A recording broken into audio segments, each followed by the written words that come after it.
ఇలా ఊర్ల పంట ఎయిరి నామినేషన్లు దమ్ముంటే చూద్దాం, ఎయిరి మీరు నామినేషన్లు వేసి గెలువురు చూద్దాం. లెక్క తేలిపోతుంది ఇప్పుడు. ఎట్లా గెలుస్తారో చూస్తాం. మేము బీసీలం మా సొమ్ము తినుకుంటా, మా రిజర్వేషన్లు దొంగతనం చేసి, మా ఆస్తులు తినుకుంటా, మా సంపద నొక్కుంటా మా మీద పెత్తందారులా మీరు?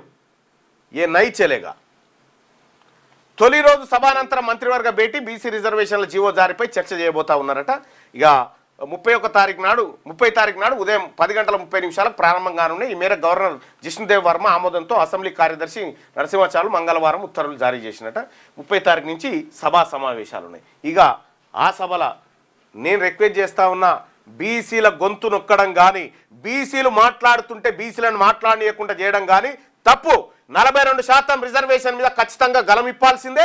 నేను బీసీల తరఫున చెప్తా ఉన్నా, ప్రజలారా ఎంతకైనా తెగిస్తా.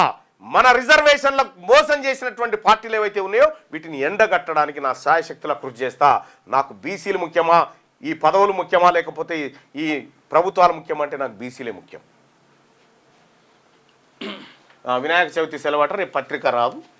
వచ్చే నెల 2న పంచాయతీ ఓటర్ జాబితాల ప్రచురణ, 28న ముసాయిదా ప్రకటన, 30 వరకు అభ్యంతరాల స్వీకరణ. కలెక్టర్లకు రాష్ట్ర ఎన్నికల సంఘం ఆదేశాలు జారీ చేసిందంటే ఎన్నికల ప్రక్రియ స్టార్ట్ చేస్తూ ఉన్నారని చెప్తా ఉన్నారు. బీసీలారా స్టార్ట్ కాండి, మీరు సమాయత్తం కానీ బీఫామ్ జిమ్మేదారి నాది.